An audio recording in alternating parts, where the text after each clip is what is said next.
पिता में भीष्म के द्वारा शंख बजाने का परिणाम क्या हुआ, इसको संजय आगे के श्लोक में कहते हैं, सुनिए।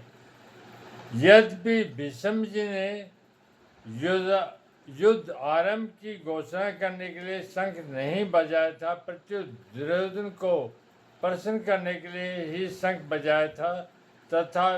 तथापि कौरव सेना ने भीष्म जी के शंख वादन को युद्ध की घोषणा ही समझा। अतः भीष्म जी के शंख बजाने पर कौरव सेना के शंख आदि सब बाजे एक साथ बज उठे। शंख समुद्र से उत्पन्न होते हैं। ये ठाकुर जी की सेवा पूजा में रखे जाते हैं और आरती उतारने आदि के काम में आते हैं। मांगलिक कार्यों में तथा युद्ध के आरंभ में ये मुख से फूंक देकर बजाए जाते हैं।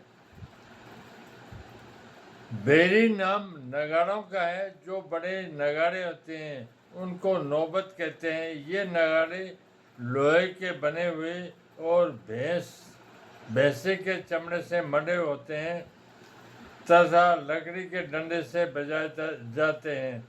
ये मंदिरों में एवं राजाओं के किलों में रखे जाते हैं।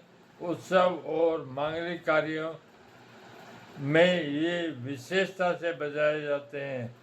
राजाओं के यहाँ ये रोज बजाए जाते हैं। पणव नाम ढोल का है। ये लोहे के अथवा लकड़ी के बने हुए और बकरे के चमड़े से मंडे होते हैं तथा हाथ से या लकड़ी के डंडे से बजाए जाते हैं। ये आकार में ढोलकी की तरह होने पर भी ढोलकी से बड़े होते हैं। कार्य के प्रारंभ में पणमों को बजाना गणेश जी के पूजन के समान मांगलिक माना जाता है। आनक नामक मर्दंग का है। इनको पखावज कहते हैं। आकार में लकड़ी की बनाई हुई ढोलकी के समान होते हैं। ये मिट्टी के बने और चमड़े के मंडे होते हैं तथा हाथ से बजाए जाते हैं। गोमुख नाम नरसिंह का है। ये आकार में सांप की तरह टेढ़े होते हैं और इनका मुख गाय की तरह होता है। ये मुख की फूंक से बजाए जाते हैं। कौरवों में उत्साह बहुत था, इसलिए पिता में भीष्म का शंख बजते ही कौरवों के सब बाजे अनायास एक साथ बज उठे।